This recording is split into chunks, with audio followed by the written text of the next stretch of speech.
Bonsoir, mes amis. Welcome to this evening's Boys from the Baltic Star. I'm here with two very special friends. We've all come in black tonight. We're feeling the Resistance vibes quite well. It's night time and we're sneaking around. Thank you so much to anyone that's joining us and those in the VOD squad who are tuning in later. It is Saturday night, and on Saturday night on the Baltic Star, we play a range of games, whether it's sad space cowboys, dangerous, heartless, soulless industrial sci-fi, 1930s shenanigans on trains, or 1940s nouveau during the German, I was going to say infestation. It wasn't an infestation. Well, it probably was a bit of an infestation. As far as Gerard and Phil probably feel, anyway. So tonight we're playing Listen Very Carefully, which is based on Allo Allo. Ewan and I spent many evenings coming up with ideas from the TV series from the 80s and 90s, and we threw them all together and jumbled them around a bit, came up with some things, and hopefully it makes it a fun enough game to enjoy. So I hope that anyone watching does indeed enjoy it. We'll run a couple of hours. Goodness knows, we'll see how it goes. We'll see if, like an episode of the show, we'll make sure it finishes at just the right point. We'll take a break at some point in the middle. So if you want to hang around for the whole thing, you can sort of grab a drink, go to the loo or whatever at that point. But if you want to shoot off after 5 minutes or whatever, because it's not for you, that's absolutely fine too. Thank you for dropping by and giving us a chance, at least. If you want to chat, please feel free to chat. Any of us that aren't busy at a certain time will get busy and chat with you if you so wish. If any of our regulars and semi-regulars turn up, they're generally chatty and friendly too. You are, of course, welcome to lurk. We j'adore, not just je. What's we? We door. We door all our lurkers too. I like how you're setting the tone for the French that people are going to be privy to tonight. This is why I find Crabtree the easiest character to be, just because it's about my level of French. Although the actor apparently, Arthur Bostrom, is absolutely fluent in French, which I always find absolutely wonderful. So less so in English, apparently. Yes, indeed. There's also a red sun which you can click on, which doesn't really fit the theme, but I'm not changing that graphic every time we do something else. That's Imperial Credit. Spend some if you want. There's not too much themed on this evening, but anything pinkish will play a bit of music if you want to and get us to do something. I've got storyline stuff in, so you can get one of the characters to regale you with a tale, or give them a boon, or name an NPC if you want, of German, French, Italian, or even British persuasion. There's a minute of wisdom, if you want someone to talk about something, anything for a minute. And there's all the usual sort of bits and pieces. Have a click around to see what you like. There's one thing that's 1 credit and 1 credit only, and always will be. If you agree to a situation or enjoy a moment or want us to get caught up in the bon vivant atmosphere, I'll drink to that. It's 1 credit, and it's sort of it's like raising a glass, you know. It's a nice thing to do. And if we're able, we might raise a glass too and take a little sip of whatever we're drinking this evening. That's that for housekeeping. I think it's just introductions and then the game starts. So my name is Luke. Hello. You'll be able to tell who I am because I'm the one in the black t-shirt. And I'm down here on the wooden serving board, looking hot and sweaty. And I'm GMing this evening. So see me as your narrator and the dream weaver, to use another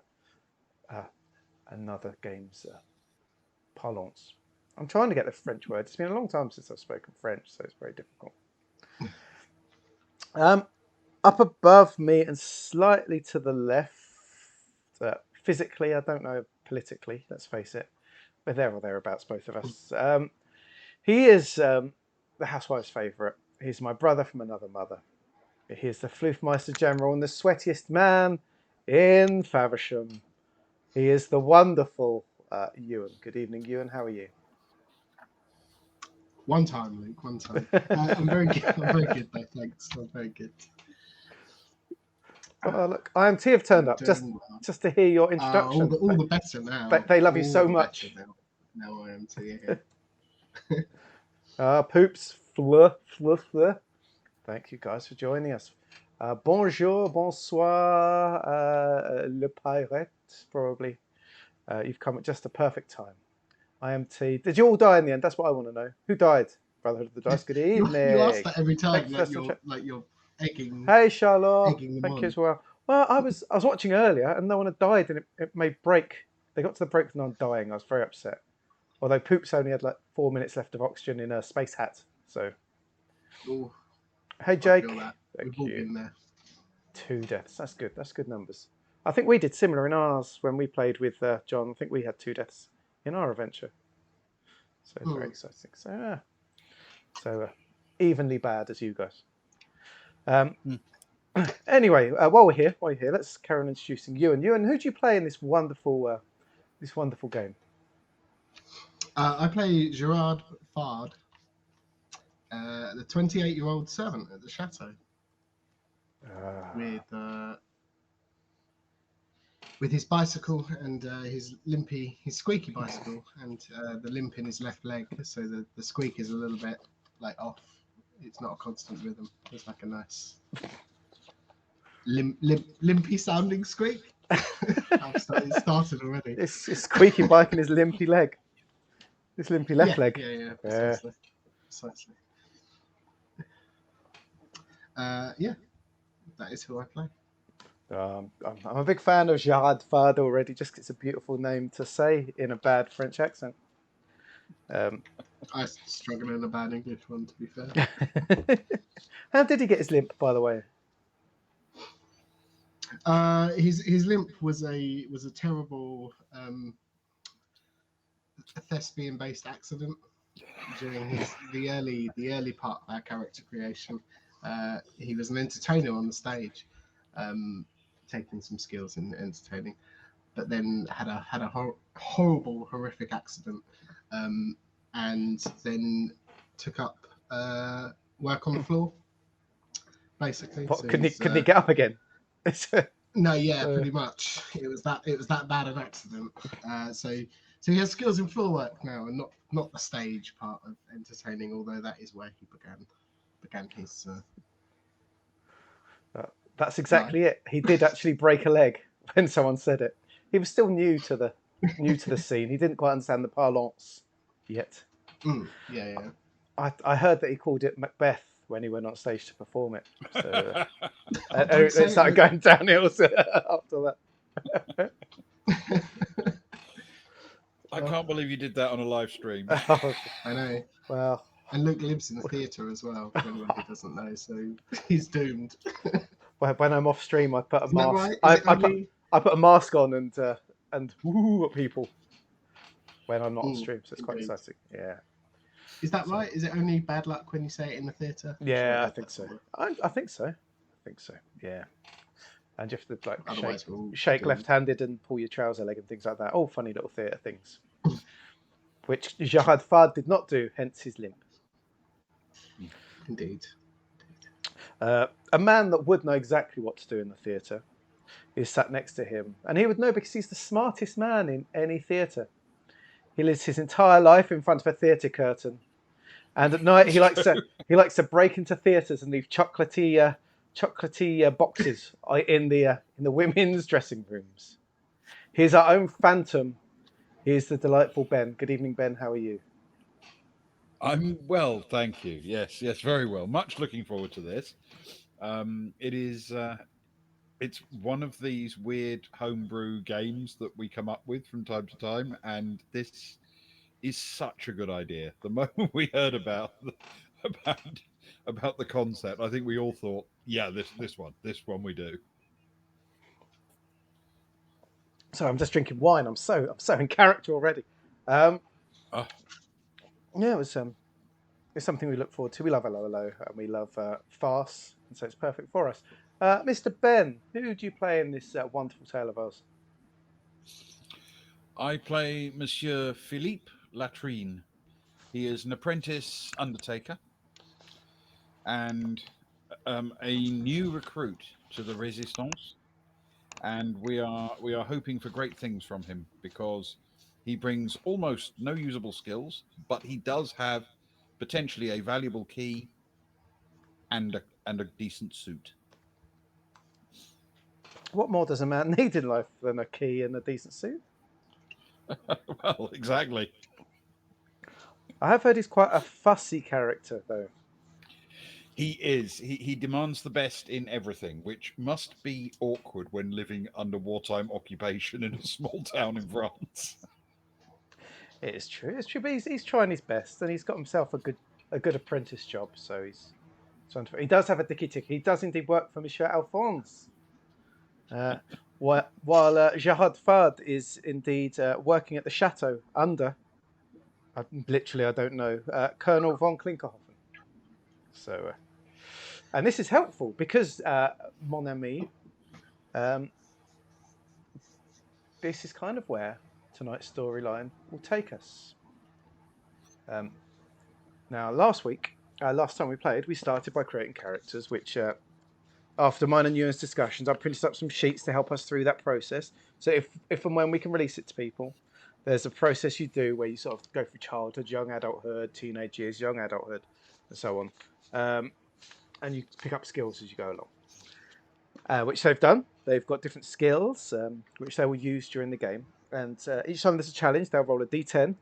And then depending on how good their other skills are, they might be rolling d8s, d6s, d4s as well. And they need to hit a 1 or 2 generally to succeed. Just one of them on the dice. As we go through the checks, you'll get that vibe as we go along. But what will they be doing? Well, let me just slip into something more comfortable. Good evening, my friends. We are here back in the town of Nouvion. It is during the war, and the French resistance is working hard against the Nazi troops. They meet in many places, often Café René, and in random barns around the town. And they like to find new recruits. And 2 new recruits have entered the town recently. Monsieur Phil Letrine and Monsieur Gerard Fard have arrived and are ready for action. Last time we were here, called to the local town center pissoir, the latrine. Monsieur Letrine, quite at home, and Monsieur Fard were met by a member of the local resistance, who, while they are trying to enjoy a little tinkle, tasked them with their first mission for the resistance. Not the communist resistance, no, the Gaulle's resistance. You know the Gaulle, the one with the bigouteur. Their mission, merci Angie, merci. Their mission is not to enjoy the fact there's 20% off at the butcher's every Tuesday, but instead a bottle of cognac, in inverted commas cognac, has been stashed at the home of Monsieur Alphonse, the undertaker. Now, luckily, Monsieur Letrine works for Monsieur Alphonse. He is very good at laying out the young ladies in the mortuary. Now, Monsieur Letrine and Monsieur Fard have to recover this bottle of cognac, which is in fact explosives. And they are to take it across the countryside tonight to the chateau, where, using Gerard Fard's key and his know-how around the chateau, they need to sneak it into the bedchambers of the colonel, of the general, and if everything goes correctly, while he is in bed, there will be a big boom, and no more General von Klinkerhoffen. If one of our resistance members dies, then long live France. We will sing the Marseillaise at their funeral. So where did we get to? Well, Monsieur Letrine made his way out of town, running into a French police officer with a strange accent, while Gerard Fard started up his squeaky bicycle, and squeaking and limping, agreed to meet Monsieur Letrine outside of the town and go to the mortuary together. And this, my friends, is where we shall begin. On the countryside road towards the mortuary, maybe 25 minutes walk.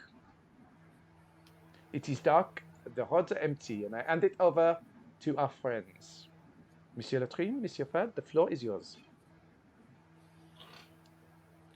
Oh, are we physically together at this point? Have we met up? Yeah, you've caught back up after sort of separating out of town and these are back together. Excellent. Then I shall say to Monsieur Fad, I had an encounter with a gendarme on the way out of the town. Lucky you. It did not feel all that lucky. But they're all is well. You're here. They did not suspect anything, surely. I exchanged a few words with the man. I feel quite strongly that he is not capable of suspecting things. Well, then all is well. Perhaps, however, we should keep an eye out behind us just in case he chooses to follow.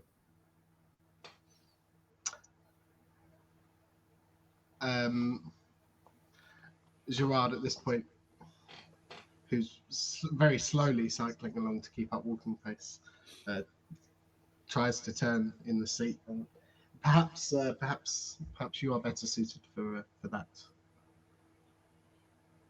Absolutely, I will take the rear. You keep an eye out the front.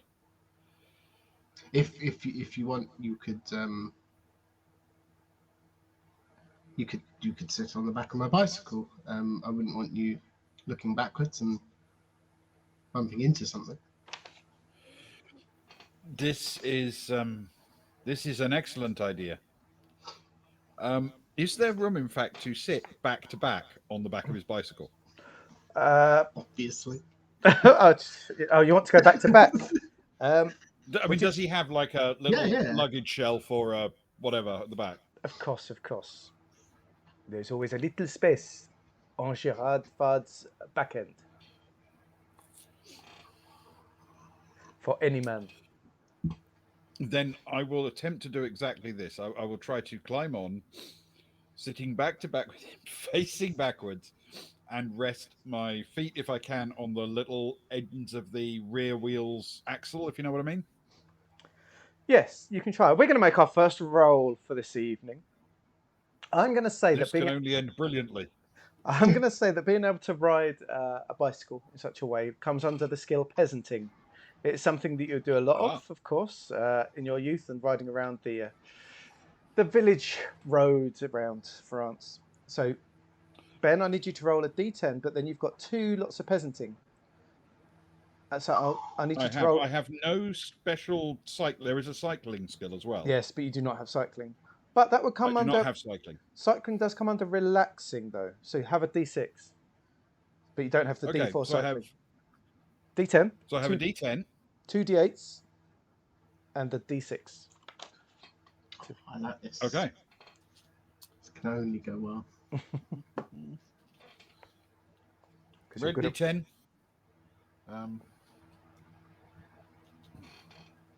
Oh no, it's not good stuff. Red and white. 8. And 1d6, you say? Yes, please. We'll go for a blue d6. Okay. He's picked them well. A good dice set. Okay. I have a 2, a 3, a 5, and a 9. Monsieur Fad, you notice that it feels like Monsieur Latrine has done this before. He hops up backwards. Your 4 buttocks briefly rest against each other as his feet go onto the lower axles. And as you scoot away, it feels like his balance is strong. And you can squeakily ride away together. And Gerard starts to do so. And as we pull away, he'll turn over his shoulder and say to Philippe, perhaps if you put your arms around my waist, any police that see us will just think we're two young lovers out for a bicycle ride. It's possible, monsieur. I'm going to have to, at some point, take you to one side and explain a few things about how such things are done. I will, however, put my arms behind my back effectively and try and at least grab his belt or something to give me some stability.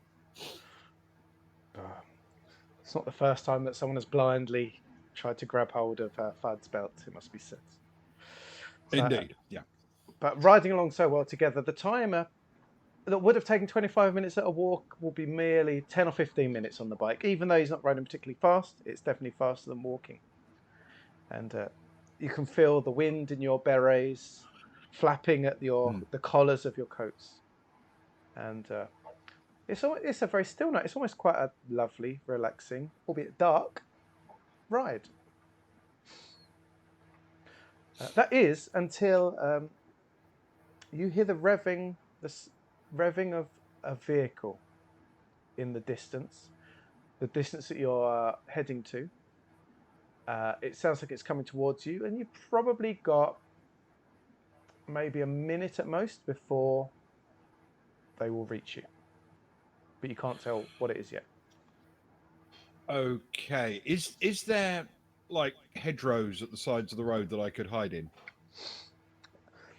There are small hedgerows and there are ditches.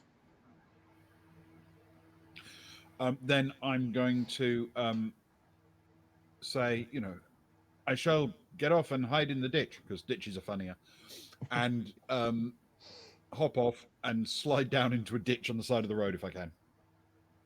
Okie dokie. Monsieur Fudd. This is a very good question. Monsieur Fard will panic somewhat slightly and look around and is it possible? Are the bushes big enough to hide a bicycle in? For that, can you roll a peasanting with cycling, please? Take relaxing Yes. as well, because there's many sunny days where you will have maybe thrown a bike and relaxed with a young beau. So a 10, an 8, a 6, and a 4, please. One of each. Ooh, that's pretty good. That's 6, 2, 1, 2. Oh my! Fantastic. You can see that the best place to hide a bike would probably be about 50 meters up the road. There's a couple of thick, heavy-looking trees there. That would guarantee that the bike wouldn't get spotted, but that does involve going a little way up the road. Okay, but to his mind, he could make it before the sound that he's heard. 50 meters on a bike. It's a long. Yeah, 50 meters on a bike is what? It's a long five seconds. It's not, it's not too much. Yeah. So he will do that and throw the bike off the road behind the bush and then jump in after it. Hop in, I suppose. He's not going to jump on his left leg. Yeah, of course.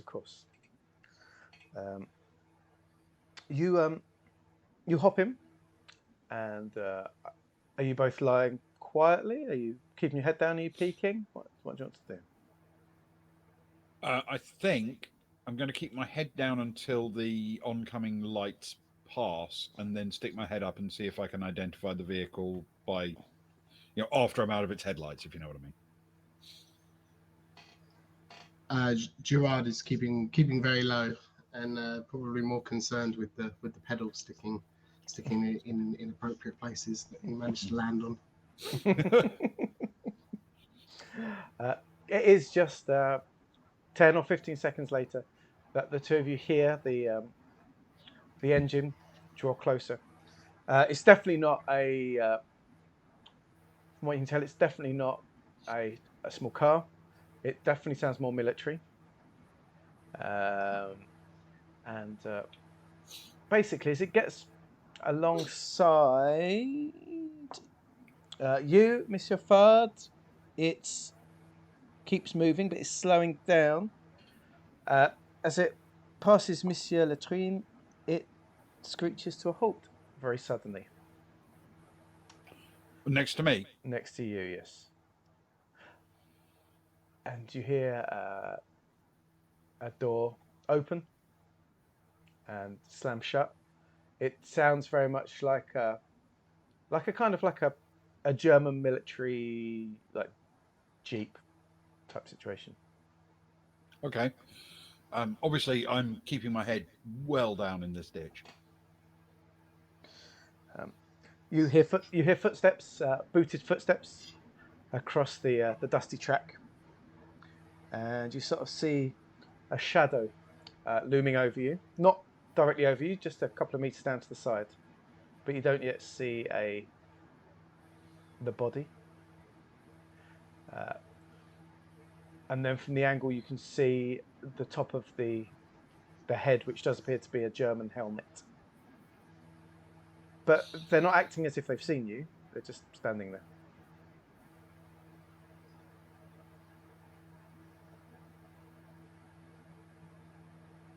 Do I see this, by the way?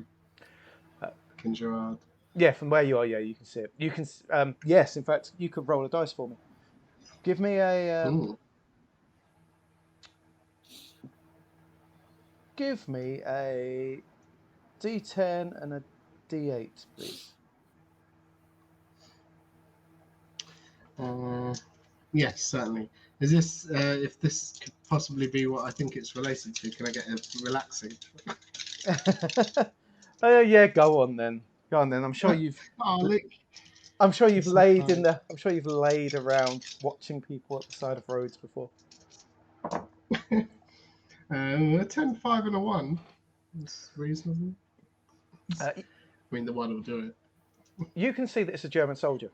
From what you can see is, you can just about see that it is indeed a military sort of jeep, and there's a driver still sat in it, and there's 2 others sat in the back, and this soldier's got out of the passenger seat, and he's just walked over to the side of the road and a ditch.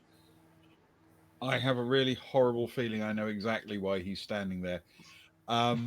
It's the relaxing. The relaxing part, yes. Obviously, I can't move, so I'm just going to screw up my eyes and hope for the best.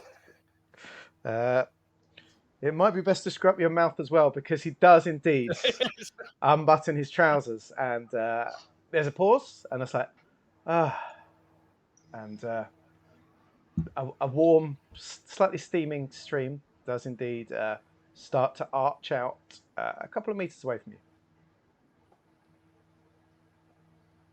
Okay. He's sort of there, he sort of moves a bit, then there's sort of the bit where he shakes, stops, shakes again. And you hear the shout, Klaus, Klaus, have you finished? We are late, come on, Klaus, now! And you hear back, I am nearly finished, you cannot rush me. You know I am when people are watching.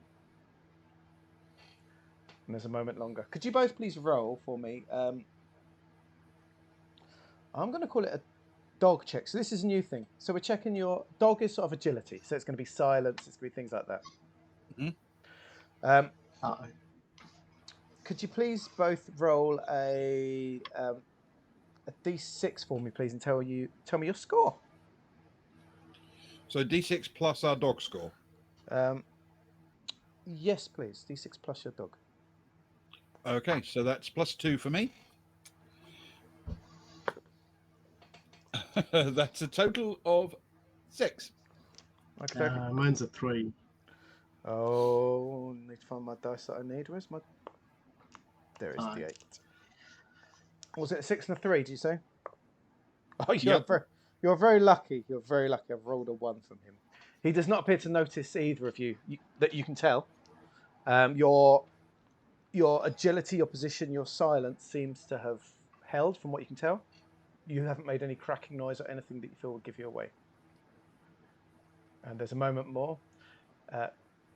Could you roll your D6 with your dog once more, please, Ben? Me? Yep. Yes, please. Yep, I can do this. D6 plus 2. 7.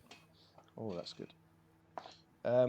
There is a moment where, as he's shaking it, you can see the liquid shake towards you, but you manage to move your leg quickly and silently enough to avoid the stream. And with silent relief, you notice that he does indeed head back to the jeep. There's the slam of the door. There's a moment, the engine revs up, and they're gone again, leaving the two of you laid in a ditch. Okay. All right. As soon as they are sort of out of sight down the lane, I will pick myself up out of the ditch, check carefully in both directions, and listen for any other vehicles or anything like that, and then stalk off as quietly as I can to where Fad is sort of hiding up ahead of me. By which point he's rolled off of the bicycle and is lying on his back in some discomfort. Slowly getting to his feet. Are you okay? Yes. There's not much space in this bush for a bicycle and a person. I see that. Yes. Well, perhaps we should continue. That was very close. I mean, very close. Luke, just quickly, did we both hear the conversation or the shouting from the vehicle? Yeah, there was no need for them to be quiet. They're the conquering Germans. They couldn't care less. Gerard will stand up the bicycle and say, what do you think they could possibly be late for at this hour? Well, at least one of them was late on his visit to the lavatory, but it does seem late. I mean, you've been up at the chateau a lot. Are you familiar with Klaus? Do you know him? Luke, I'm reasonably. Did we say that?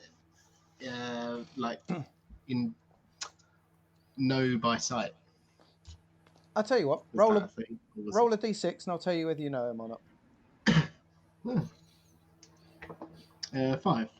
You've never heard of anyone. You've never heard of anyone particularly called Klaus, referred to as Klaus. You didn't really see his face; it was dark out. But you've not heard of anyone called Klaus before. Of course, you might have only heard officer surname or sergeant surname or whatever. But yeah.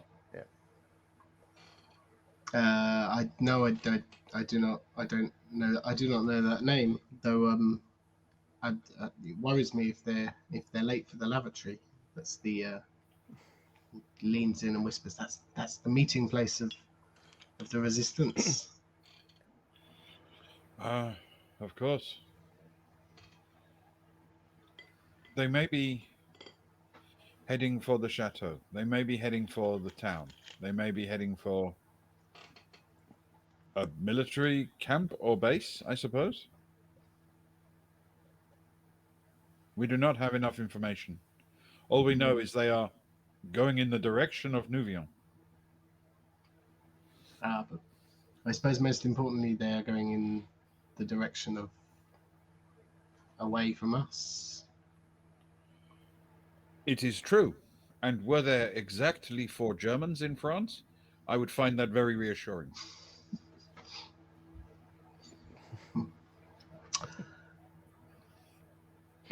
Yes, I suppose so. How many Germans are in France, do you think? I mean, I don't know exactly, but I'm fairly confident it is considerably more than 4. We're going to need a lot more cognac. We're going to need a bigger bottle.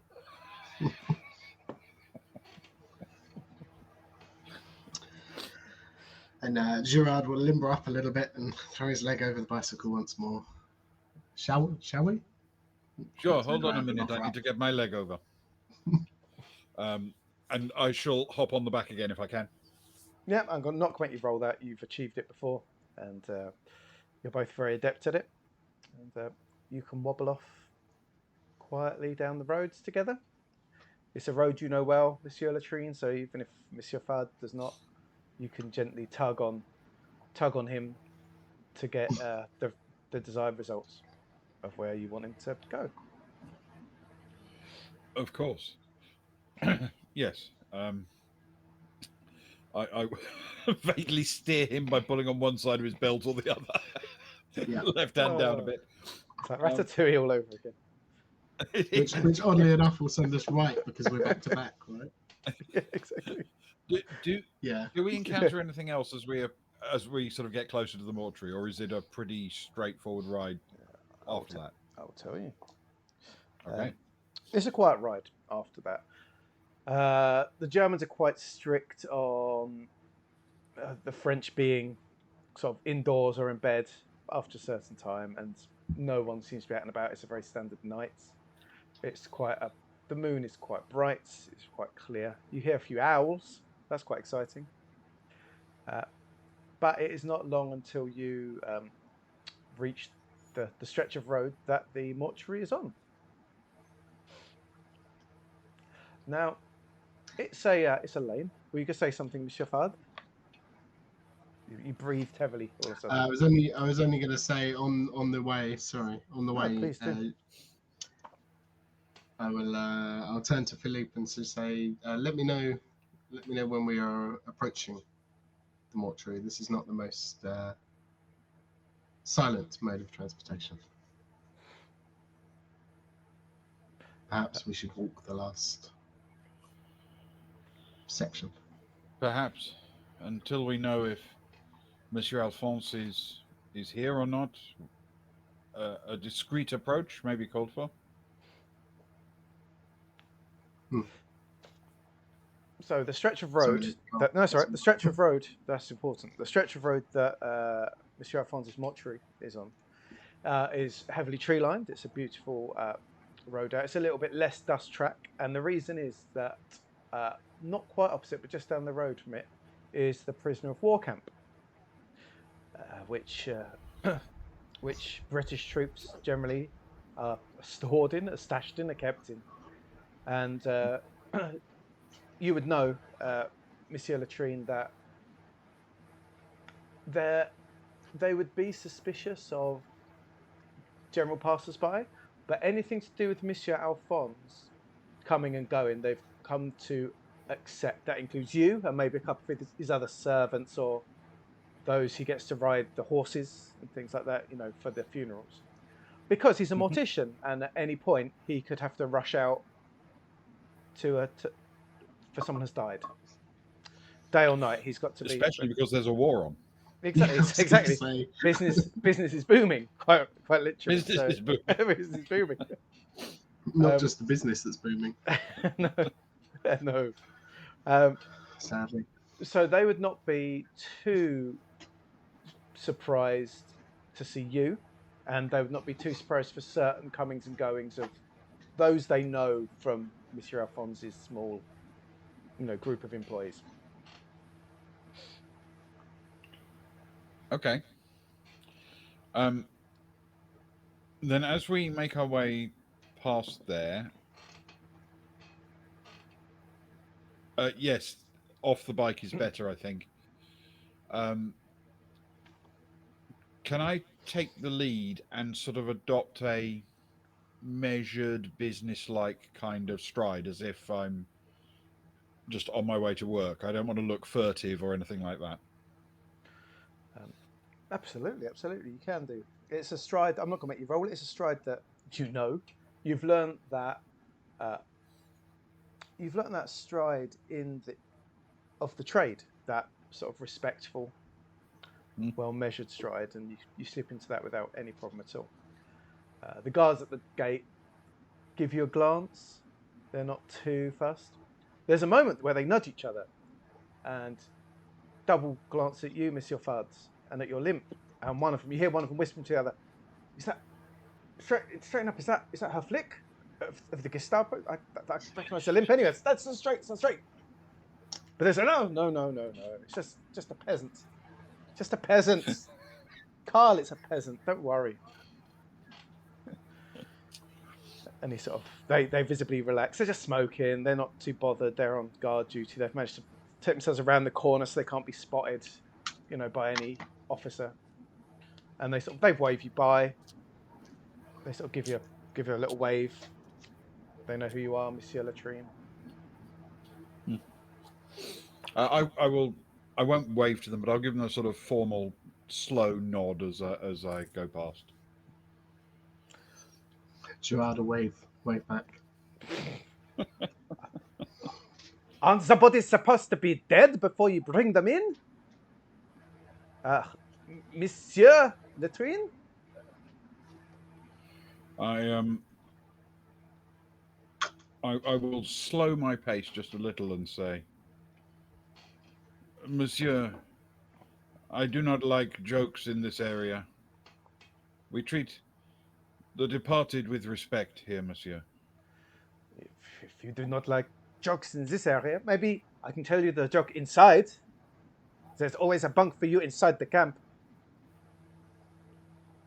He's sort of joking. It's quite a light-hearted joke, I guess, but with that tinge of the tinge of lack of German joke. This is the German joke, yes. So, yeah, it is very kind of you, Monsieur, but I have work I must get on with this evening. And as soon as they've started talking to you, they just turn away and ignore you again. And they sort of go back to smoking and chatting between the two of them. And leave the two of you to approach towards the house. The mortuary itself is not small because it fulfills a few duties. There's a field in which the horses are kept. There's a small sort of gate, a yard with his big hearse and his small hearse, which is also good for going shopping at the weekends.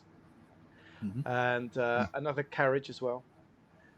There is on the ground floor is the mortuary itself. You can see there's sort of space for a showroom. So there's a lot of planed wood up against the wall, for the coffins. Mm-hmm. Some more prepared than others. There's a workshop that out back, and then there's the sort of the space as well for doing the work, as opposed to just having people in to talk money. But then the first floor, as we would say in the UK, the first and second floor is house, and it's a well measured house. There's a good 3 or 4 bedrooms, a nice lounge, a fine kitchen, of course, an indoor toilet, everything you could want. And you know it well. Okay. The key I have presumably doesn't let me into the private residence. It lets me into the mortuary part. Oh, absolutely, yes. Okay. Then I will use the key to unlock the door into the mortuary. The only other thing I have to ask is the mortuary visible from the road, and is it visible from the camp, from the guards at the camp? It's kind of theoretically, if they were really on a bright day, they could probably see it, but it's dark. You can't really see them. They're not that far away, but the door's slightly on an angle. You can get into that door without anyone spotting you going in and out of that door itself. The yard, they won't be able to see in the yard. There's trees there. There's a gate to the yard, but no one can see into the yard from the road. Yeah, I mean, I suppose the thing I'm concerned about is if they don't see the light come on in the mortuary, they're going to get really suspicious. No. I couldn't. Well, if they can see the building, they have to see the light. Otherwise, they're going to think we didn't go there. That's up to you.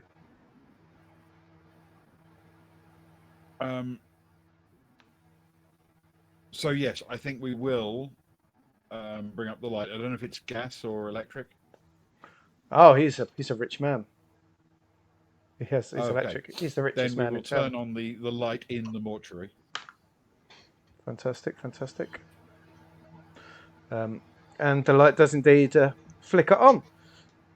The mortuary itself, like I say, is split into a few, and the main there's sort of an atrium to it.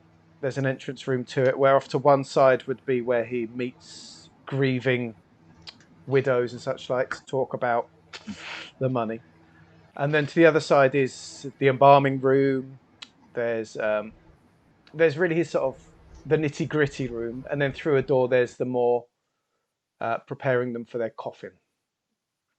So you've got sort of the room to talk Okay. money, the sort of the laying out room, the embalming and the nitty gritty room, and then there's also a couple of small rooms for people like you, his apprentice. To you have a bed down there as opposed to in the house itself. It's very much like a servant's quarters Right. bedroom.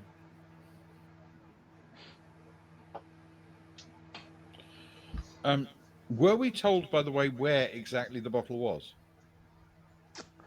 No, just with that it was given to Monsieur Alphonse.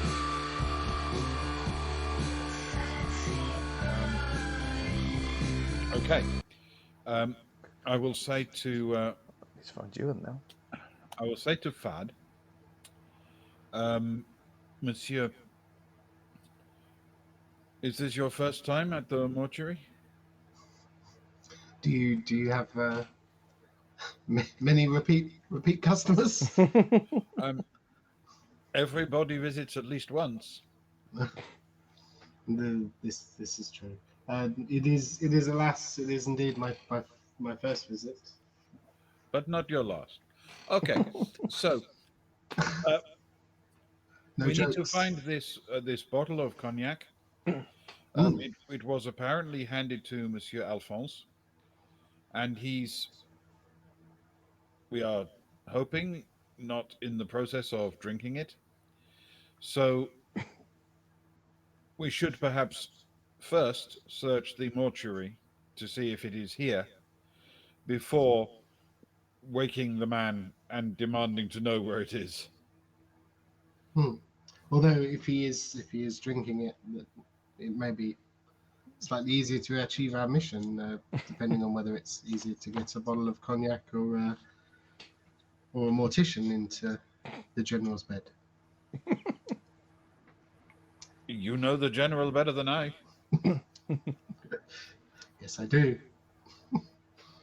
He says with a wry look on his face. Luke, just very very quickly, I had in my head that I was leaving the bicycle outside of town. Is it too late to be like before we reached the guard checkpoint? When I was like, oh, we're walking. Yeah, that's It would be fine. noisy. Yeah, I you can was stash totally it. like, I wouldn't push it along. Just leave it like on the side of the road or something. Yeah, that's Middle fine. of the road. That's fine. Cool. What sort of wrong'uns would steal a Frenchman's bike at this time of night? Why would you say something like that, Luke? Yeah. Roll a dice for theft.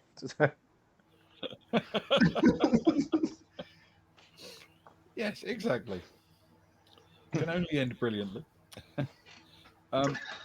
So I yes, was a mortician. I will begin searching, and if possible, pointing out to Fad any likely places that a bottle could be hidden.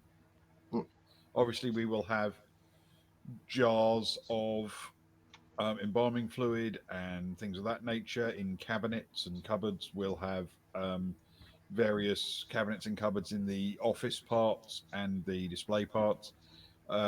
There may be assembled coffins in the showroom area. It might be worth checking in those to see if it's been secreted in one of those.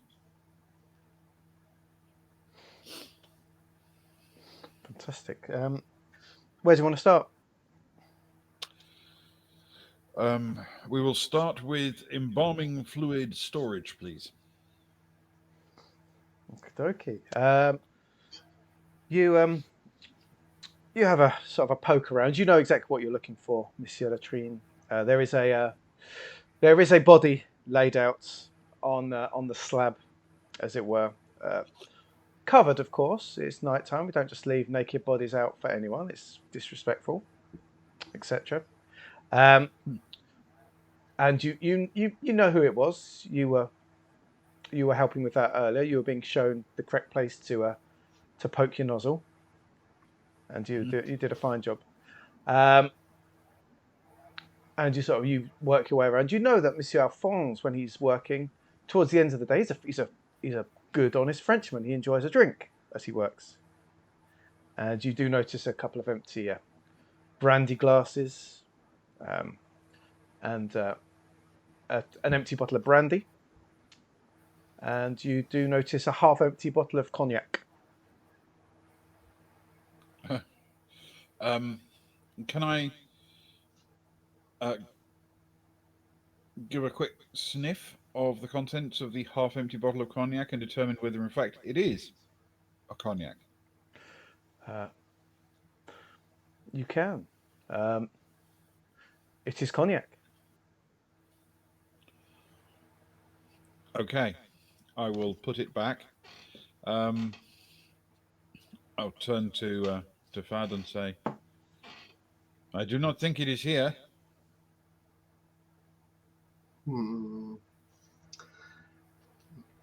Dad will very much have his thinking face on, but he'll say to Philip, perhaps a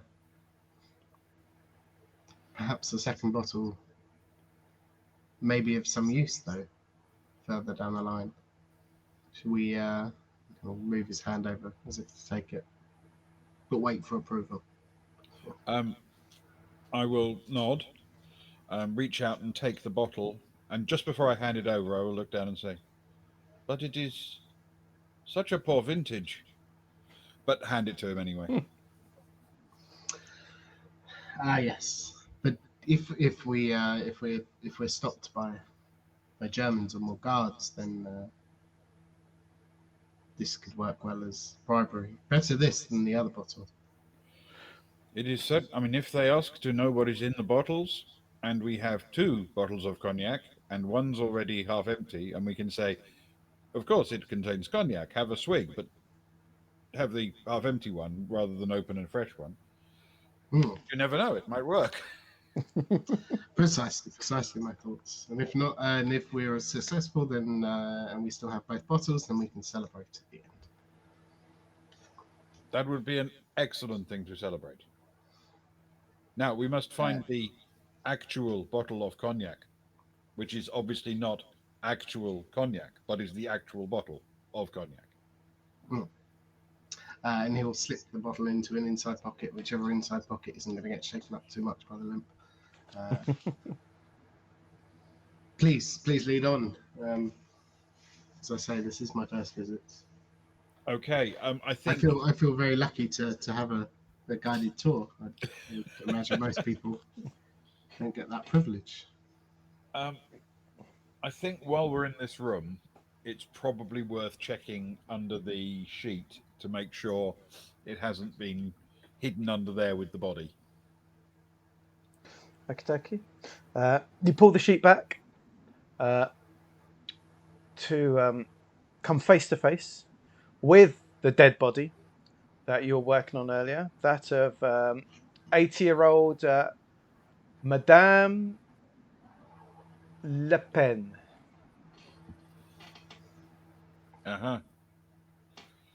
And no cognac. No cognac. Oh,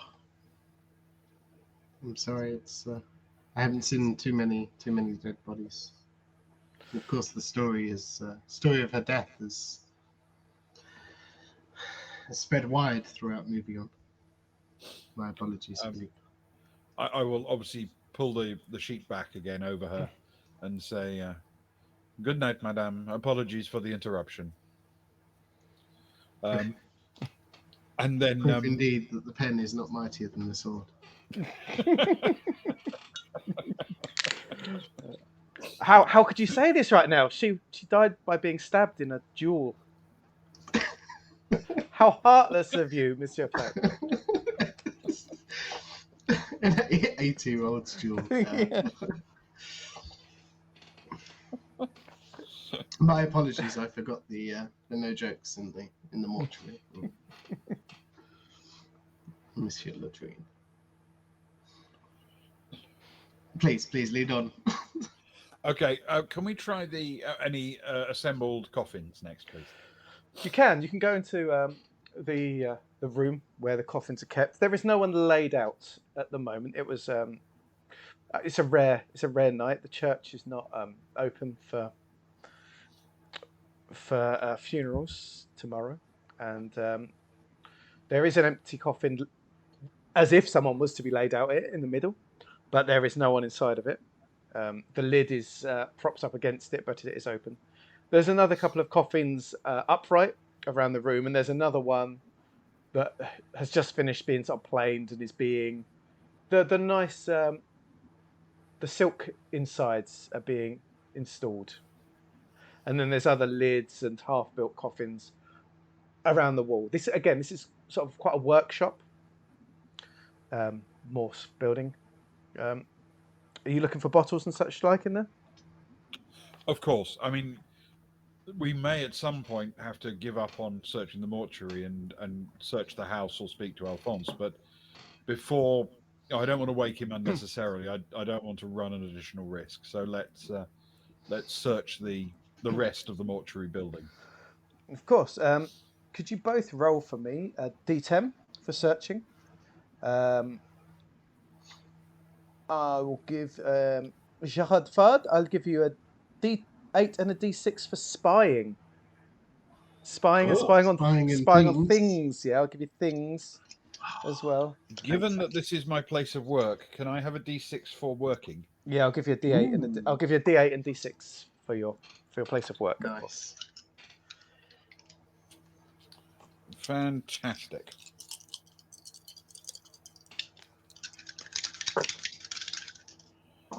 Okay, I have a 2, a 10, and a 6. Oh, well, that's good because I have a 3, and a 6. So that works well, I think. Monsieur Fad, although you're using all your usual sort of spy knowledge of where things might be hidden, you're not a man who knows where an older mortician with a dicky ticker may be putting his bottles to drink. Whereas Monsieur Latrine, although you don't have experience in spying, you know exactly what and where Monsieur Alphonse likes to drink. And anywhere that he would normally leave a glass or a bottle, there is none. Okay. Which leaves us, I think, just one more room to search in the mortuary bit. The the relatives' room, I guess. Yeah. However, as you're searching, you do hear a slight crash, and the upstairs door open, and you sort of hear a drunken Monsieur Alphonse stumble down the first few stairs towards the mortuary, singing a song or slurring a song. Hey, how would you like to be down by the Seine with me? Where did I leave the cognac? Where is she? Oh, madame, it is my heart. It is so sad to be alone. An old rich man like myself. Where's that cognac? Can you hear him sort of stumble down the stairs? Where's the? Who is down here? Who is down here? Good evening, Monsieur Alphonse. It is only I. Only Gerard you? Jumps in the coffin. Only you? Only I. Oh, he stumbles around, and Monsieur Alphonse is indeed an older gentleman with a fine moustache. His coiffured hair, especially to the sides, is quite wild. The smart jacket that he normally wears is gone. His shirts and tie rather askew. He has clearly been drinking quite heavily. And he sort of squints at you, pulls out his pocket glasses, and he squints at you more. Latrine, have you seen my cognac for this old man? Monsieur Alphonse, I have not seen cognac. I have seen a bottle of brandy. Would you like me to get it for you? I have a testing for cognac. I was given a cognac upstairs, but I was told I could not drink it. It's a special vintage. I was told to save it for a special occasion, and tonight is not quite special. I left off a bottle down here. I swear it. I believe you, Monsieur Alphonse, but I have not seen it. Monsieur Alphonse, a moment, please. What is it? What is it? A mortician's work is never done, Latrine. I believe, Monsieur, that in fact tonight is the night for the special cognac. He sort of blurry looks at you, and then looks at the closed coffin. Ah, you have put Madame Le Pen. You have prepared it for me. Ah, you're a good man. And he goes past and grabs a hammer and nail and starts drunkenly hammering nails into the top of the coffin. Ah, this is wonderful. Monsieur Have you Alphonse, prepared it Alphonse, well? please. Lovely second. Ah, this is you have done a wonderful Please stop work. your banging. Ah, you cannot stop a Frenchman from banging. Boop, boop, boop, boop, boop, boop,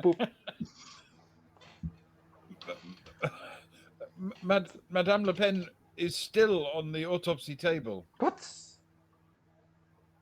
are you doing closing my coffin? It is therefore it is bad luck, do you not know? To have an empty coffin with a lid on.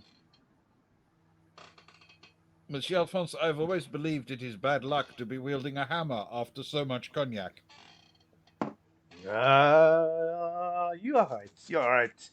But it is fine cognac. Where is the other half? I left the other half bottle down here somewhere. I do like my cognac. Monsieur Alphonse, if you could just focus for the moment. It is very important that we retrieve your bottle of special cognac. Ah, the special cognac. I was told. I do know. I was given it by the French resistance themselves, not the communist resistance, but no, the Gaulle's resistance. You're not the Gaulle. The one with the big nose. The one with a big yes. It is the Gaulle cognac. For when the way we run the Germans off our land. I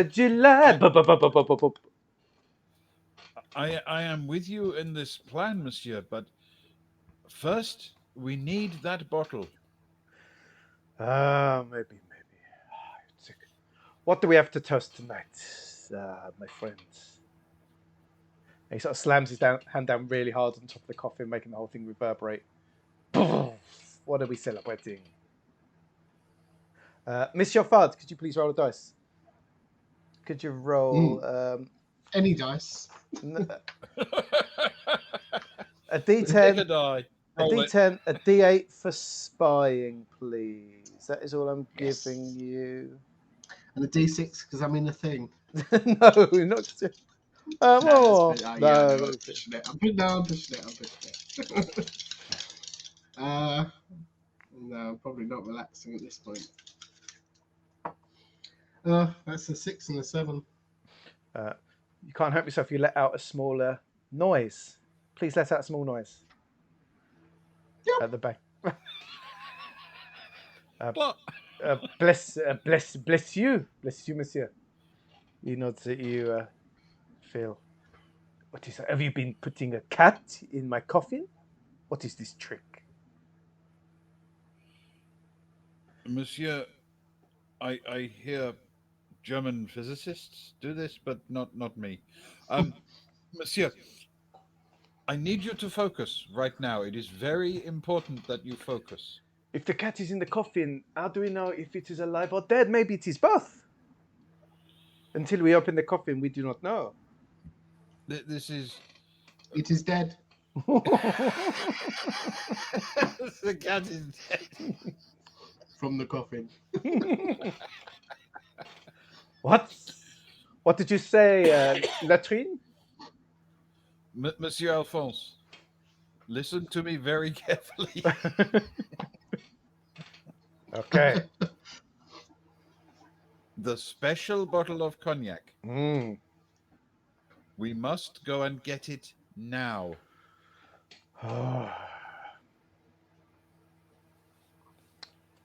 It must be a very good toast, Latrine. Very, very good toast.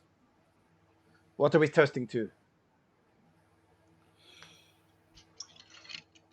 Monsieur, I am sorry, but as I understand it, the specific target of tonight's toast is a secret. Mm.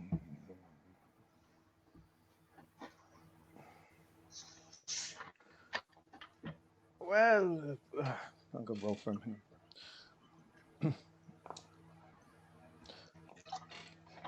Perhaps you are right. Perhaps I've had enough. You know, I ate for my apprentices to see me this way. It is not right that a Frenchman is so sober of an evening.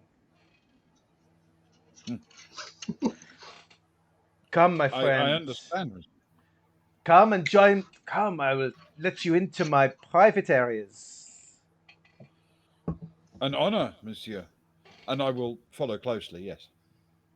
Come. And he takes you upstairs. And at that point, we will indeed take our break for the evening. As we go upstairs, okay. Go upstairs. Fantastic. Fantastic. Cool. We'll be Perfect back. time to Exactly. We shall go and refill our red wines, take a trip to the latrine, and maybe pop outside for Galois, and we will see you all soon. the gallows. To the gallows. A Gauloise and a Gitane. Exactly. We'll be back shortly when I can find the little graphic, which is not necessarily a guarantee. Where have you gone? I don't know where I put it. There it is. Cool. Right, there we go. There's an intro. Let's go. We'll be back soon.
Welcome back, everyone, to the second half of tonight's Listen Very Carefully adventure, the episode.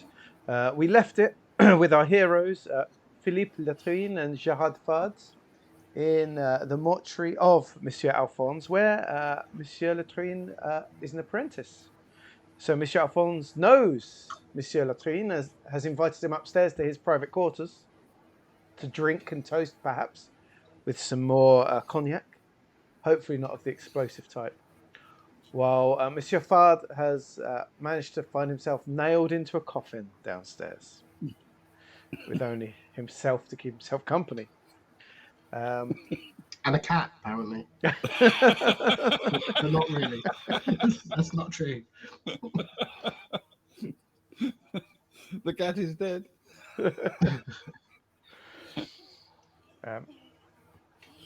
Fantastic. So who should we go to? Who do we feel has the most storyline potential right now? The man going upstairs with an important character, or the man nailed into a coffin by himself in the dark? Let's start with the man in the coffin. You hear the footsteps recede down the passageway. Sacré bleu indeed, Monsieur Pirate. And it is not long before you hear some more footsteps in the room that are not those of Monsieur Latrine or Monsieur Alphonse.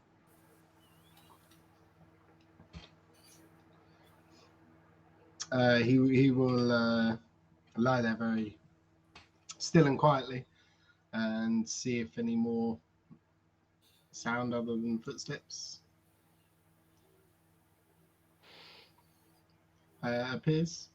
happens, reaches his ear. Roll for me. D10 plus spying, and that's it, please. Cool. Ooh, well, a 2 and a 10. Almost. But I'll take it. You hear the footsteps stop beside the coffin, and you hear someone knocking on the side of the coffin.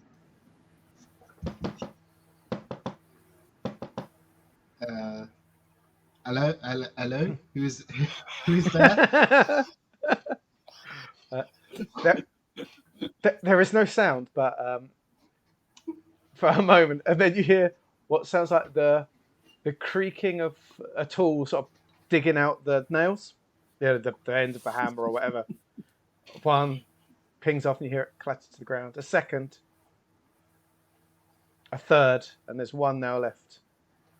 And then a fourth, and you know from the hammering that is there's no more nails in the coffin.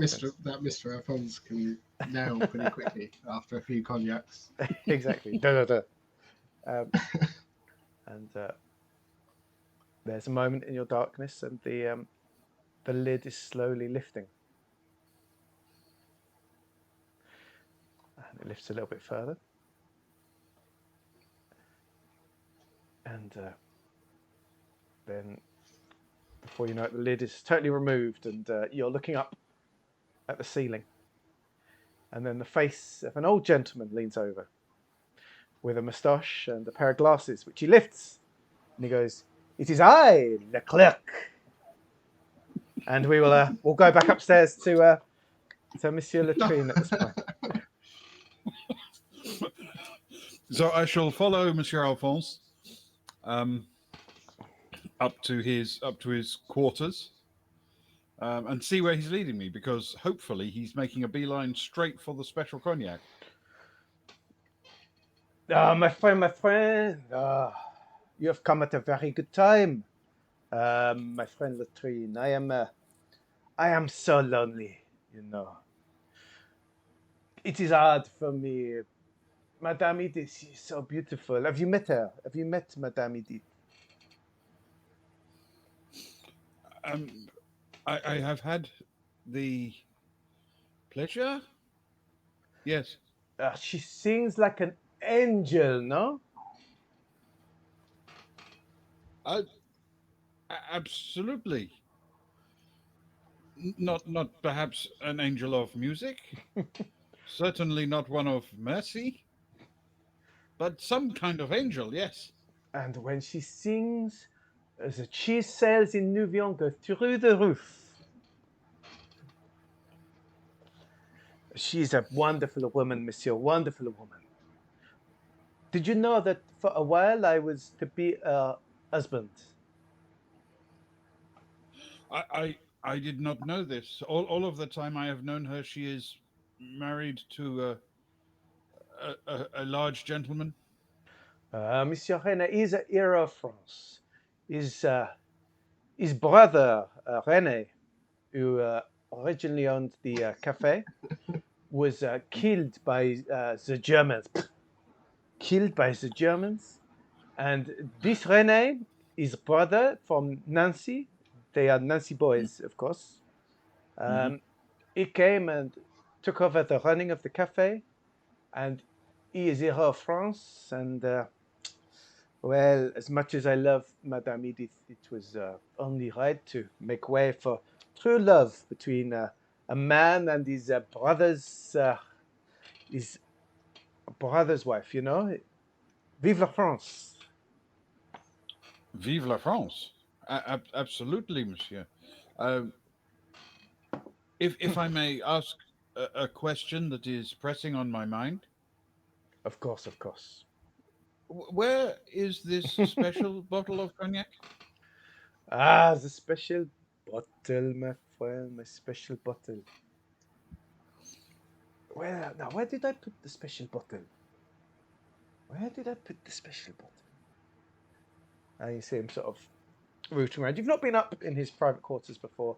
Um, he's walked you through sort of a kitchen area into an office, which is full of papers, as you'd expect. Uh, Mm-hmm. Very business related receipts and paperwork. You can just by glancing, you see costs of oak and walnut and mahogany and all sorts, and dry sandals, of course. The cost for each letter on the gravestone, and more. And he's sort of rooting through the letters. Where did I put this special bottle? Maybe a touch of this brandy that you said you bought up would help. Let me find it, monsieur. And he reaches and finds a brandy glass, two brandy glasses, and holds them out to you. It is easier to I think when we are drinking, no? I do not have the brandy, monsieur. It is Ah, downstairs, monsieur, but monsieur. I feel quite strongly at this point that it will be easier to think with less brandy. Uh, now, where did I put it? Where did I put it? I was going to save this cognac for when we had run General von Klinkerhoffen out of Nouvion. To me, that is a perfect use for this cognac, to toast it. Now, where did I put it? Where did I put it? Ah! And you see him walk over to his bedside cabinet and open it, and there is indeed a bottle of cognac inside. This is the bottle given to Okay, me to look after until I was told to toast when von Klinghoffen is gone. excellent. This is the perfect bottle, monsieur. I will reach in and take it if I may. Um, you can. As you going to reach it, hang on a sec.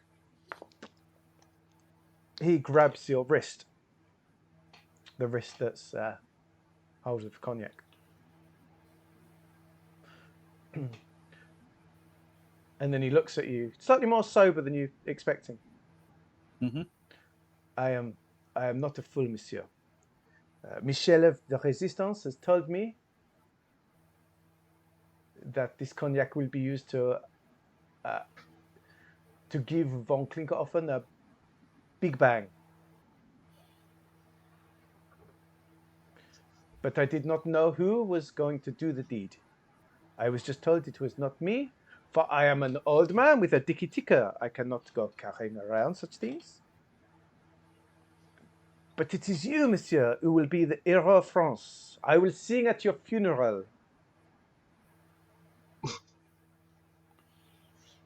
It is very kind of you, monsieur. I am slightly unsettled to discover that you believe that you will outlive me despite your dicky ticker, but that is the way of the war, monsieur. Ah, it is the way. War is hell, is it not? It is L, as you say. It is hell. Now, monsieur, have you thought of the way to get to the chateau? I have, monsieur. And how is that, monsieur? I have an expert. An expert, monsieur. Where is this expert of yours?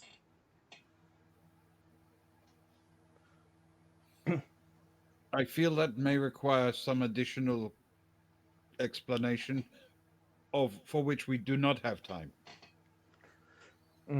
Very good. I have also been given an expert to help in this situation. He is downstairs, monsieur. He is a brave member of the resistance, just like you.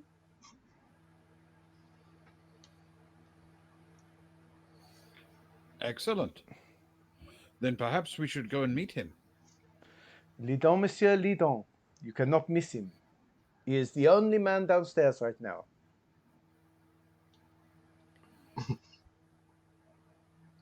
I find that quite hard to believe. But I will complete my careful taking of the bottle.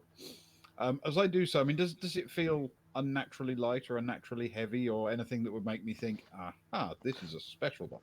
Being a fussy man, a very, very fussy man, and I would like actually, I was thinking over break. You knew what made a good cognac and a bad cognac, which to me makes you a hero of France. I'd like to give you a D10. Absolutely. I'd like to give you a D10 boon, please. Add that to your sheet for use when you need to. Okay, cool. I think anyone that which I know. So you've got a D10, so D8 boon. You're up to D8 boon. Yes. Yeah. So D10, D8 boon, because you are indeed hero of France. I am. Of course, our boons work for people watching. You can build them up by doing things for the French, dealing with the French, doing very French things. You can get a D10, a D8, a D6, a D4. When you use one of them, it resets. So you build up. So you can build up to a D4 boon, but when you've used your D4 boon, you rub out all of them back to the start again. So goes back to zero. Back to zero because you're pulling in your special moment. It's a time to use for a very special moment if needed. So it is a cinematic event. Yes, it truly is. Truly is. No, it feels slightly heavier than you would expect for a cognac, and it's obvious that Monsieur Alphonse, a man well catered in such things, would have known that it's not quite. Yeah, and I mean, I'm reading between the lines here, but I'm assuming that as I pick it up, it also doesn't there isn't liquid inside, so it doesn't shift the way liquid would in a bottle. It's very different. Yeah, it's very, very different in that regard. Yeah.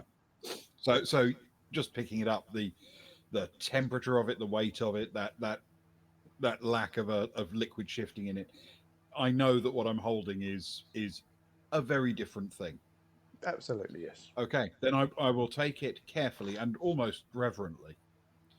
And then, as he said, lead on, I shall take it carefully downstairs after sliding it into the inside pocket of my coat, please.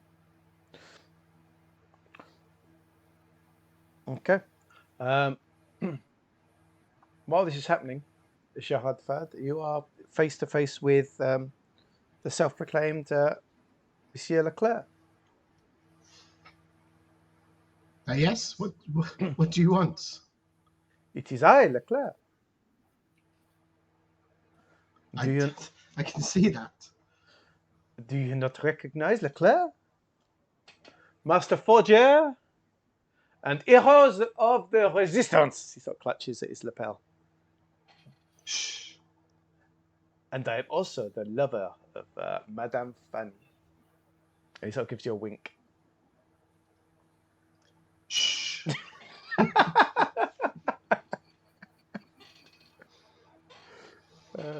What are you doing here, monsieur?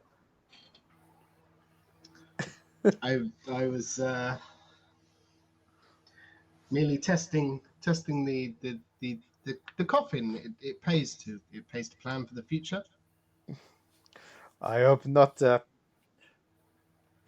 future that is coming soon, monsieur. As do I. What what are you doing here? Less about me. I am here to help the resistance. Are you? In what way? I am the horse rider. I will guide the horse.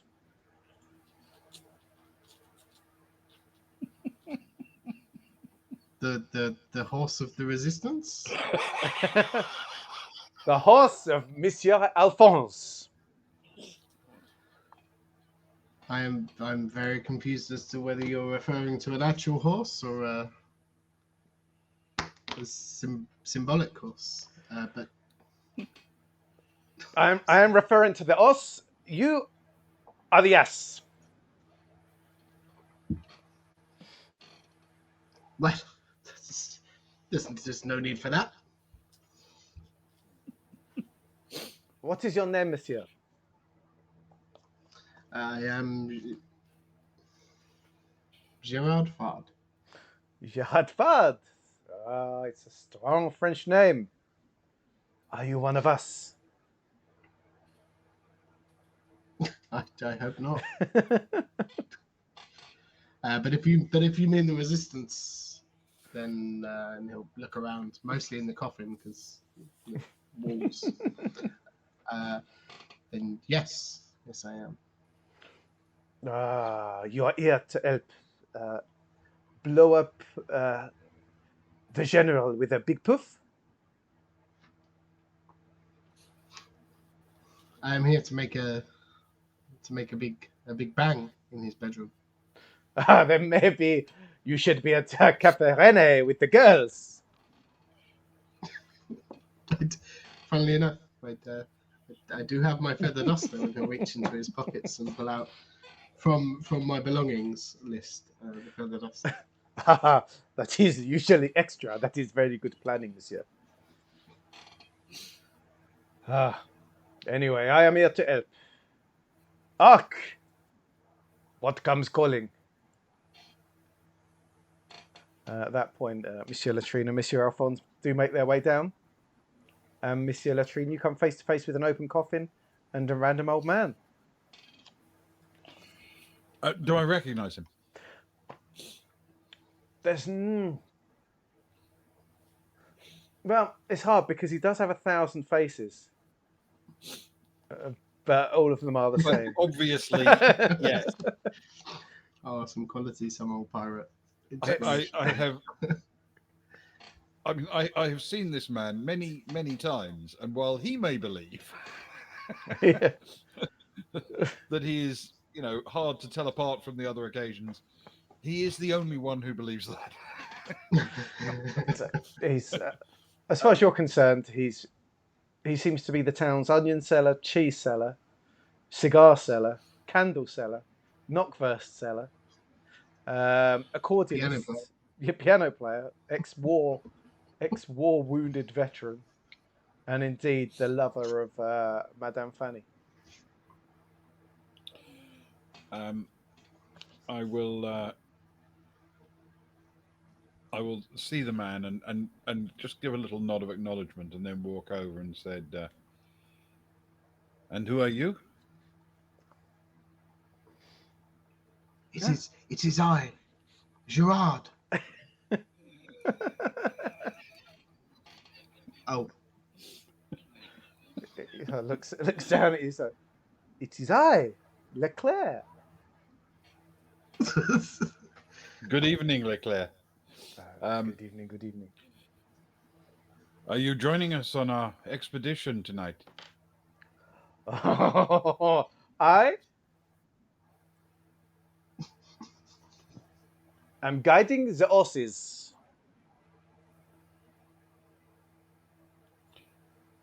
The horses. The horses. You know, the You said horses. horses. The horses. Okay. Are we taking the little horse?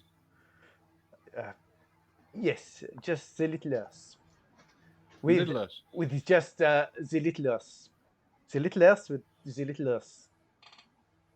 And you will guide the little horse of the little horse. We and you and your friend will be on the little horse as I guide the little horse. Hopefully, the little horse will be big enough for the three of us. But there is only one reason why the horse maneuvers. Of course. So, Gerard, when we arrive at the chateau, how do we get inside? well, I have the key. You have the key of the chateau. The key to the back door. The back door only. Of course. And once inside, how do we get from there to the bedroom of von Klinkhoff? Well, there are many ways to the bedroom of Van Klinkhoven. I have heard this, but It's got a complicated rear end to the chateau. Oh, the crossover. There are many ways. There are many ways to the bedroom. Easier if you're a French peasant girl. That's for sure.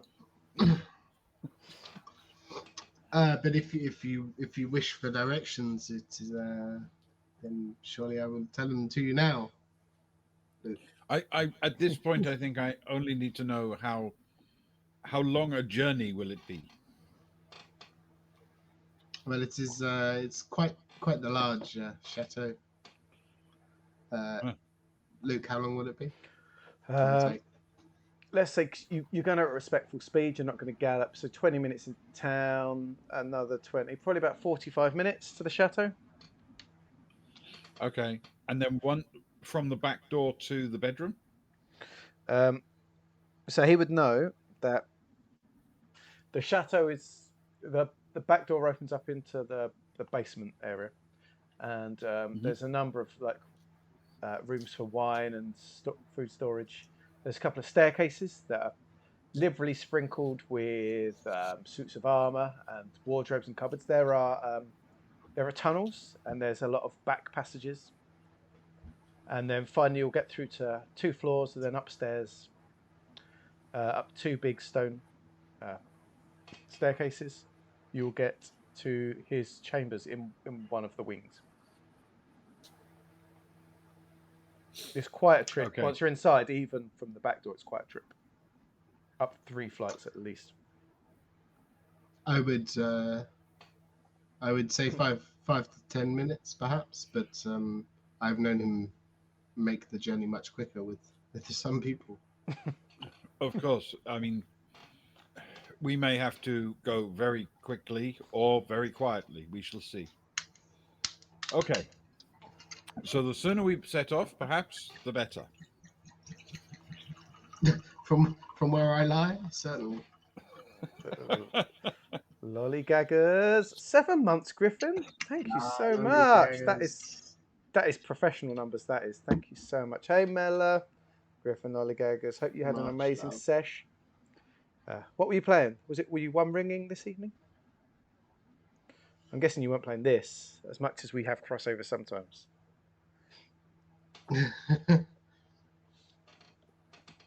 But I hope you'll enjoy it for the time you're here. Thank you so much for choosing us as your drop-in. Were many second breakfasts had today? I hope some second breakfasts were had. It's kind of cool because Pirate's here and Monkey Tails play One Ring from time to time. Well, they did as well. So it's nice little One Ring crossover with some of our favourite people. It's all gone meta. It has all gone meta. Because there can't be two There's people two playing rings. for the One Ring. Yeah, surely. it's 2 rings. The 2 rings. It's 2 rings. Listen very carefully. I shall ring this only once, or something like that. We just need 3 more streams, and it's a Tolkien Olympics. Oh man, that could totally be a thing. The Tolkien It Olympics. Who Who can toss a dwarf the furthest? I would play that Dwarf game. tossing. Dwarf tossing is the major sport. Yes. Oh, that's I would serious work. definitely play that game. I'll write it up as our next Olympic stream. Oh, that is a serious bit of the mission. Good work, Griffin. I hope they all survived at least. Anyway, back to our mission. In fact, they're plotting with Monsieur Alphonse and Monsieur Leclerc to break into the chateau to deliver a fake bottle of cognac into General von Klinkerhoffen's private chambers for a big boom to kill the general. And they're currently at Monsieur Alphonse's mortuary, planning and plotting. Every time you say Big Boom, Luke, I can't help but go to The Fifth Element. Big Bada Boom. Big Bada Boom. Sorry. I can't hold it in anymore. I'm going to watch that again this week. Have to. What a film that is now. Yeah. Oh, God. It's the best. Yes, of course. And Gerard will limp out of the coffin. Okay. So we can we rely on you, Monsieur Leclerc, to attach the little horse to the little hearse? I am excellent at connecting the little horse to the little horse. Superb. Then please do at once take the little horse of Alphonse and attach it to the little hearse of Alphonse, and we will bring the special cognac and ride aboard the little hearse while you lead the little horse. But Monsieur, who will go in the coffin? We must pretend that we are delivering a coffin across the countryside, or we will be stopped. It is very suspicious for a little hearse with a little horse to be traveling at this time of night with no purpose. Do we need a person in the coffin? If the Germans check.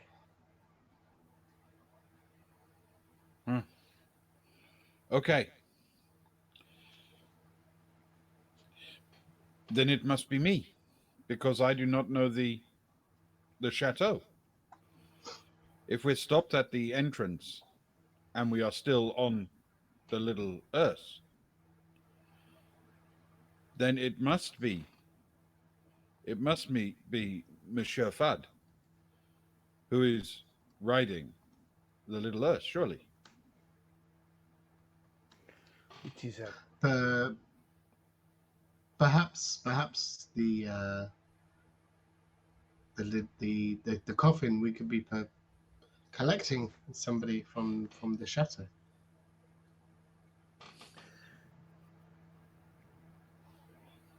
Don't you think the people at the chateau would know if there was a dead body for collection? I mean, I have worked there for some time, and sometimes it's difficult to tell.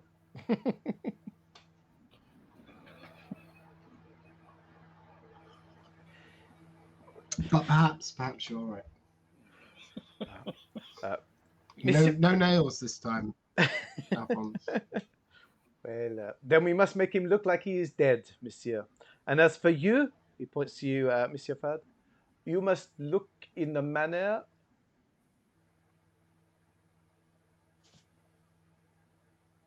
of Monsieur Alphonse. with the big hat, the big jacket, the shirt. I am a master of disguises. I have 1,000 faces, and I will look perfect. But for you, maybe a little help.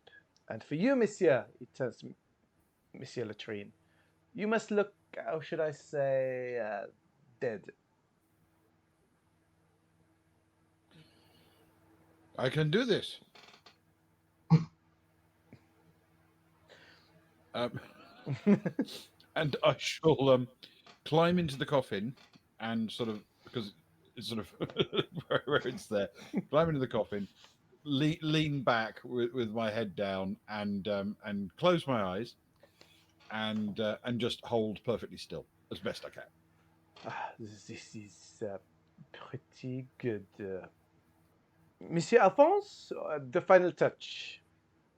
And you sort of, with your eyes closed, you hear Monsieur Alphonse scurry away.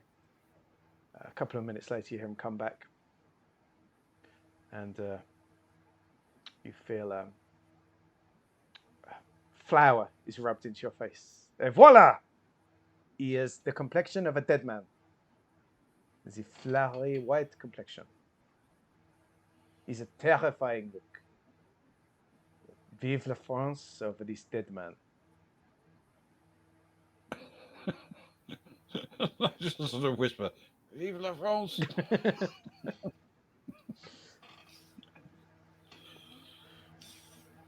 And if it doesn't work, we can say it is just an unfortunate bakering accident. Well, that was the top cause of deaths in Nouvion last year. You know your stuff, monsieur. You have researched well. Exactly, Griffin. It'll be well comfy. Have an ear to the gossip of the town. Nothing more. Ah, monsieur. Now, Monsieur Alphonse, the Undertaker outfits, if you please. Monsieur Alphonse bows. He seems to sobered up a little bit all of a sudden, and he heads off to a side room and he brings back a couple, and he hands one over to you and Monsieur Leclerc. We are all friends here, monsieur. You may get changed in this room. I will. Oh, the brandy! I will see you all soon. Good luck! Vive France! Vive de Gaulle! And he grabs the brandy and scurries off upstairs. Vive de Gaulle.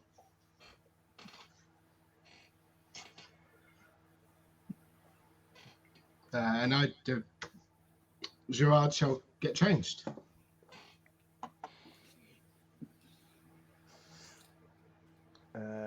The suit. How tall is Gerard Fad? What is his figure?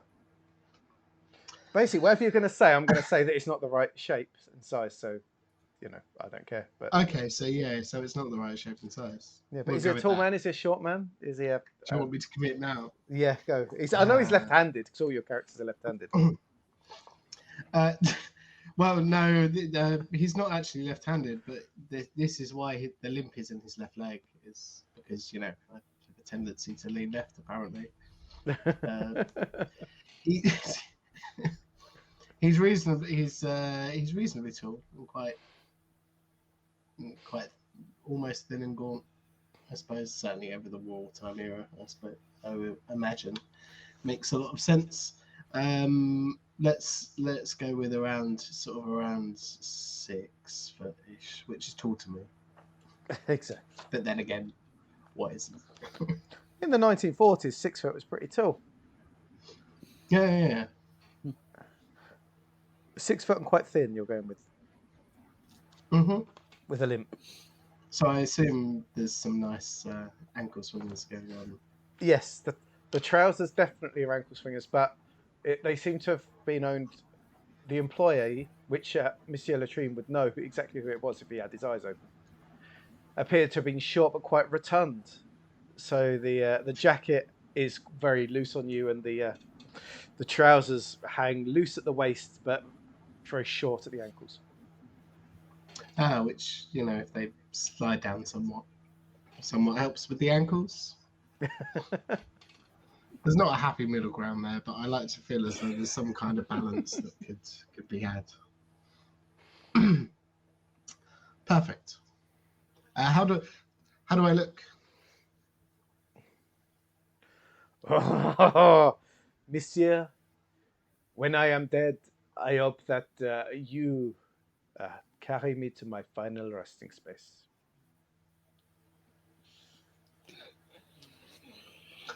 Hopefully later rather than sooner. It is very true. Monsieur Latrine, do you have the cognac?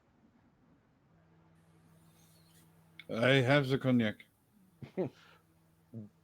Monsieur, do not move your mouth. Your flower is cracking.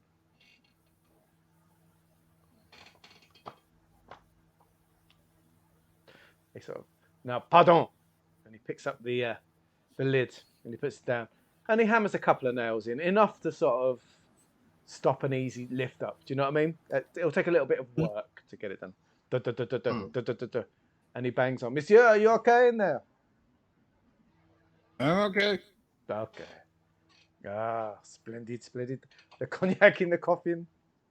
Exactly. Okay. Now, Monsieur Fad, we must carry Monsieur Latrine to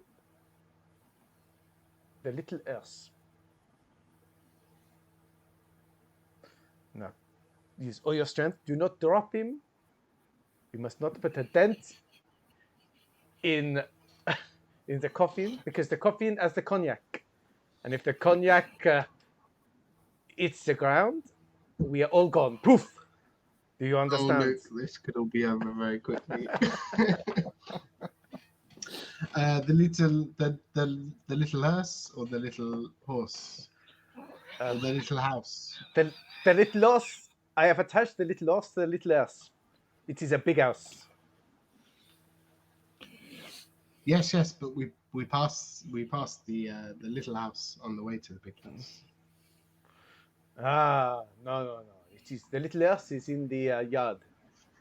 Come, we only have to go through this door and the next door, and we are there. Come on, Monsieur, pick it up. I have no idea what's in the yard anymore. I am Sorry, I'm I am very strong, but you will have to take most of the weight when you're young. Come on. And Gerard will position himself on 3. Oui. 1, 2, 3. Whoa, no, the other way. Oh, Turn around. oh, sorry, Monsieur. 3, 2, 1. No, wait, on 3. he just looks. 3. I have no idea what's going on anymore. Could you please roll? Could you please roll for me, Gerard? We're gonna go. Yeah. What can I give you on that? I can give you pig. You're gonna roll pig. It's a strength thing. So I need to roll. You need to roll a d6. Add your pig, and it's going to go against the situation, which is a flat d8 in this case. It's an average sort of check. Wonderful. I'd like to argue that with my waitressing skills, there's been some carrying around of trays, but I don't think it works, to be honest. Wait, that's a 2 plus 3. It's French, not Spanish. It's a 5. On dos tres. As you pick it up, it immediately slides from your grasp and bangs into the ground. Monsieur Latrine, you're thrown. It's your head that hits the ground, and the cognac is sliding down the side of the coffin. As you, sudden. Obviously, I will stop it sliding. That's really critical. Then take a deep breath, and it's like, gentlemen, could I prevail upon you for a little more care? Gerard pokes his head out from behind his, trying to shelter himself, that will do absolutely no help whatsoever, hands, and just turns to Little Crook and says, "You fool! Take more care." Monsieur, I am an old gentleman. I have the feet. The head is yours. But now all the weight is at your end, as as the other gentleman is very much at your end. Okay, on three. 1, 2, 3. Roll the dice again, please. On pig. Oh, Alright, so those watching, we're using pig, dog, and hyena. The stats for strength, agility, and like morale. Human. there's a 3 plus 3 is 6. This time, you are able to struggle it up, maybe leaning against the wall or something, against the door. You manage to get it. And you have got all of Monsieur Latrine's weight at your end, but you do manage to hoik him up. And you're clinging on to him. You'd definitely not be walking him down the, whatever the aisle is called at a funeral, probably still the aisle. Monsieur Leclerc looks a lot more comfortable at the feet end because Monsieur Latrine is crumpled at your end. But between the two of you, you do manage to struggle out, bow-legged, through a door, through another, and out into the open air. And With a limp. With a limp, of course. You do see the little horse with the little horse, with its little black plume. The hearse or the horse? The horse, of course. The horse don't have a plume. The hearse, of course. The hearse? Horse, The horse, of course. The horse, of course. As you wish. Gerard will make his way. Is it not funny, monsieur, that that we have the cognac in the coffin with the hearse and the horse, monsieur, and we're off to the chateau? It's a good time to be a Frenchman, do you not think, monsieur? It's always a good time to be a Frenchman. Funny is not something I would miss. It would be funnier if this was a lot lighter.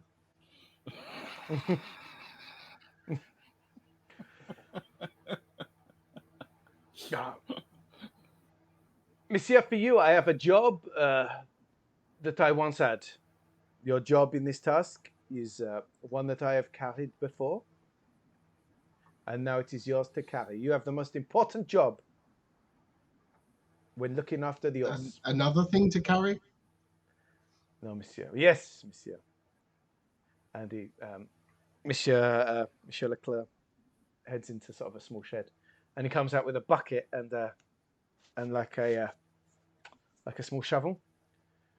Your job, monsieur, is to make sure that the horse does not leave a trail of its digested food. We must keep the roads of France clean. Mm. It is very important. It is indeed. The roads, as a cyclist, the roads of France must be spotless. And monsieur, we can sell this to the flower shop for 10 francs when we get there. No. Well, as long as I can use some for the lilies that I grow in the chateau garden. Ah. Of course, the flower of France. Ah, monsieur, one day those lilies will be under the ownership of France again, rather than the German pigs who control the chateau. Come, monsieur! And he sort of clambers up, and he sort of pulls on the reins, and he starts to clip-clop out of the gates very slowly. Monsieur Latrine, you feel the juddering in your coffin as it rides off. I shall follow. Almost immediately, as almost to show you what you need to be doing, the horse does indeed let loose its bowels and leave you your first part of your job.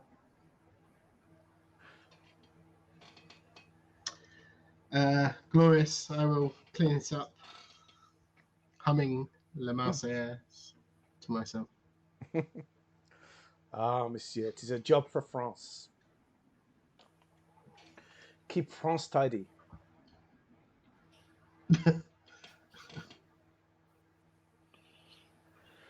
And you clip-clop out through the gates.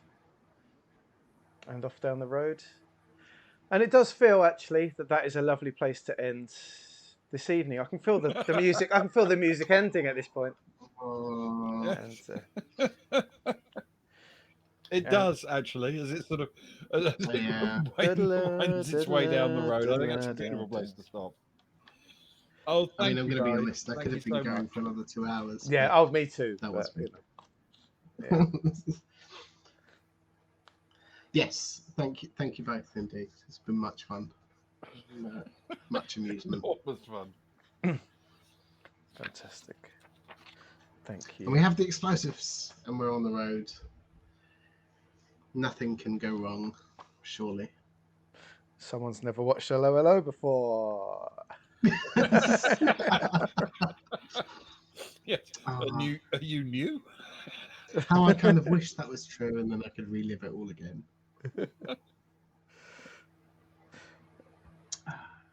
But I'm liking the way it's been. We're set up here, very much so. Absolutely, it'd be nice to get another one of these in September or early October. Yes, it would. Yeah, it's fantastic. We should sort out scheduling at some point. But yes, we need to do. Hopefully, there'll be space, and we can get one in, which is good. And we've got open space as well. Have we still got open space, Luke? Happy to take people in. If any of you dear anyone's interested, dear listeners, even if you join us halfway through, any lollygaggers or monkey tails or anyone that we've spoken to and we know and we can trust as a person, you can jump into the game if you want. So it's quite possible. I'm happy. Well, we're all happy. As you see, Reserve. We're happy for many of you to be members of the Resistance, and I can run you through character generation. And you're welcome to drop in for a session or two, maybe on the road to the chateau or to help them into the chateau, to complete part of a mission or to hang around for more. Drop in and out. It's up to you. So if you want to, just let us know. Join our Discord or something. Exclamation mark Discord. Oh, come on, voice activation. Exclamation mark Discord. Exclamation mark Discord. We have a sign up thing also in there. worth pointing out that there's no commitment. No. It can be short term, long term, whatever you want it to be. Yeah. Come along to one. Do what you want. If you fancy a go at it, some bad French accents, you don't even need your video. If you want to be invisible, just put up a picture or something. We do that with socks. There's some others that do it as well. So whatever you want to do. If you want to join in, please do. Mm-hmm. But yeah, so we'll do this again at some point in September, I'd imagine. We'll search. We'll work out what we're going to do. We've got about 4 or 5 things that we need to get done. So this will be one of them. But yes, thank you, Griffin. I appreciate you joining. Like I said, we could have gone for 3 or 4, 5, 6, 7 more hours, but you know, got to be up for football. It's one of those games that you just giggle all the way through. It's enormous fun to play.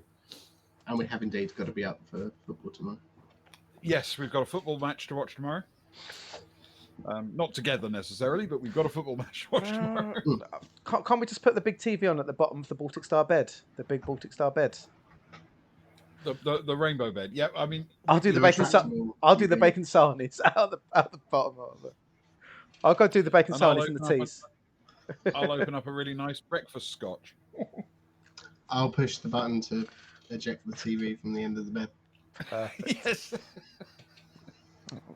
Life is good on the Baltic Star. That probably actually pretty much sums up our roles in the Baltic Star quite well.